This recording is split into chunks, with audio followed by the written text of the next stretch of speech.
this is indeed the second time in a row that you are seeing me in this attire, and that is because I'm pre-filming all of my videos and I am too lazy to change.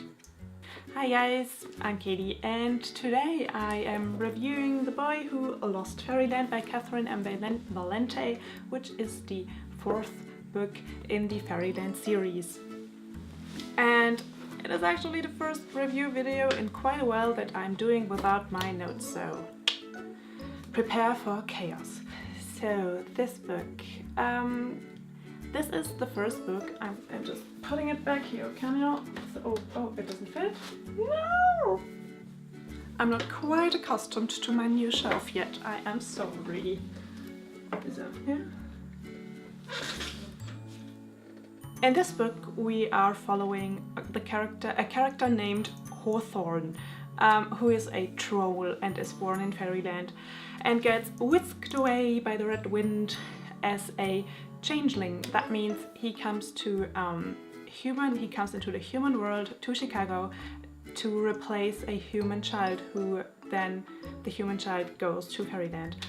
And Hawthorne, he's a troll baby. He goes to Chicago to his human parents Gwendolyn and Nicholas Root, and he soon forgets all about his origins and forgets his name and is henceforth called Thomas Root. But you know, he's still a troll inside, even though he has a human form now. So he is a little bit strange as a child. He talks to furniture and to inanimate objects and insists that I have to talk back to him, and in general strange things. He writes rules, for example, for the world he lives in, how the world works, and yeah, things like that.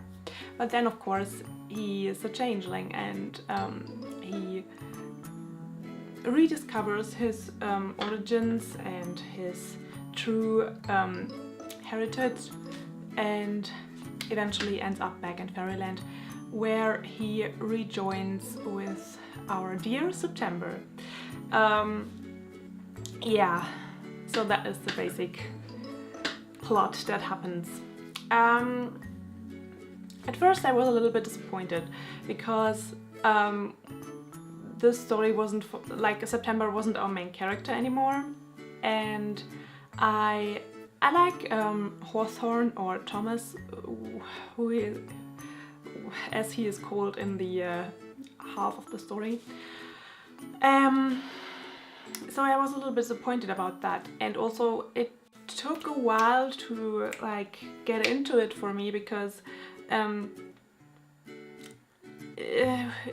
even though we see Chicago through Thomas' eyes, or through Hawthorne's eyes, it didn't kind of blow me away in the beginning. It wasn't as magical as I hoped it would be. Also, it was a very description heavy, the part in that he spends in the human world. But you know, I still loved it. There were many ideas that I liked. For example, the rules that he makes, which are bizarrely accurate, you know. That surprised me a little bit. And I did love the language, and I did love how the plot wove together, how we rejoined with September and Elle and Saturday, and I loved that. And also, so that was great. The plot flowed organically together, which is almost as amazing as in the second book, which is my favorite in the series so far. I love Tamburlaine's character. Just loved her. She's lovely. She's creative and lovely and not as stubborn as September, so I'm all for Tamburlaine all the way. I don't know if I liked it or not, but one of the main themes of the story was being normal or being considered, and weird child and your parents constantly telling you that you have to behave normal, or that the way you are behaving is not how normal children are supposed to be. And that's something I can really relate to, because I'm not the most normal person in the world, just saying. So yeah, that was something that I that I loved and hated at the same time. And here's why.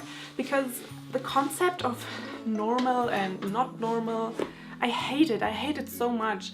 Like, normal is just what the majority of people perceives as, you know, average and normal. And I hate that concept so much, because every person has their own, you know, concept of normality, and I hate it being portrayed like in the children's book as like there are normal children, and then there are the special children who are secretly people from Fairyland, and if you are not normal, then you are like what is that supposed to mean? What is normal even? And I don't know, I could relate to that, but also I hated seeing it in here.